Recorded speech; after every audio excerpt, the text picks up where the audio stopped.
je suis ravie de te présenter à nos lectrices. Voilà, Émilie qui est naturopathe, donc je vais te laisser te présenter.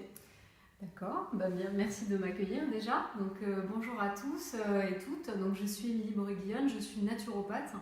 Donc, la naturopathie, c'est un métier très à la mode, je dirais, aujourd'hui. On va dire que c'est une médecine naturelle qui englobe le corps dans sa totalité. C'est pour ça qu'on appelle ça une médecine holistique. D'accord. Comment en es-tu arrivée là?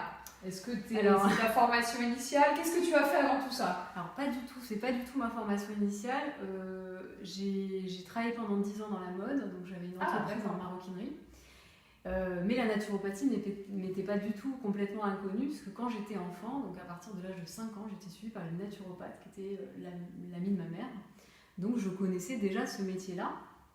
Et quand j'ai eu mon entreprise, j'ai eu quelques moments de difficulté dans mon entreprise, j'ai cherché une issue de secours, je dirais, pour me reconvertir. Donc j'étais dans ce grand questionnement, qu'est-ce que je vais faire de ma vie?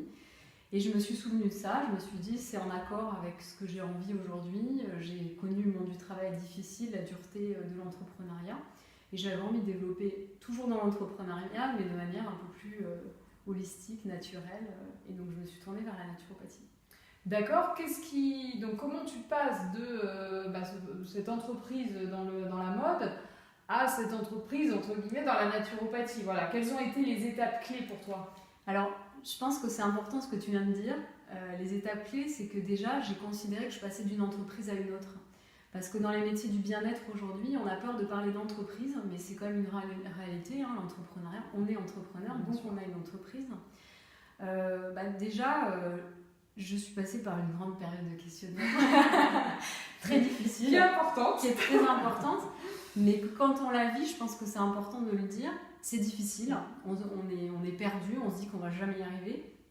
Mais c'est indispensable de passer par là parce que dans le bas, après, il y a toujours un haut. Donc j'ai eu beaucoup d'inquiétudes et je pense que c'est ces inquiétudes-là qui m'ont permis de construire une activité qui soit proche déjà de mes valeurs, mais aussi de l'objectif que je m'étais fixé financièrement. Et je dis ça parce que tout au long de ma formation de naturopathe, j'ai énormément rencontré de personnes qui étaient en reconversion et qui ne se sont jamais posé la question derrière de comment je vais gagner ma vie. Et pour moi, c'était essentiel parce que le bien-être, il passe aussi par un confort matériel. On n'a pas besoin de gagner des milliers et des cents, mais en tout cas un minimum de confort matériel. Et dès le départ, je m'étais construit dans cette idée de à combien je vais vendre mes prestations, combien de personnes il faut que je reçoive. Et ça m'a permis d'avoir tous ces questionnements. D'accord. Aujourd'hui, si c'était à refaire dans les différentes étapes que tu as pu vivre, est-ce qu'il y a des choses que tu ferais différemment? Est-ce que tu changerais certaines dimensions, certains points?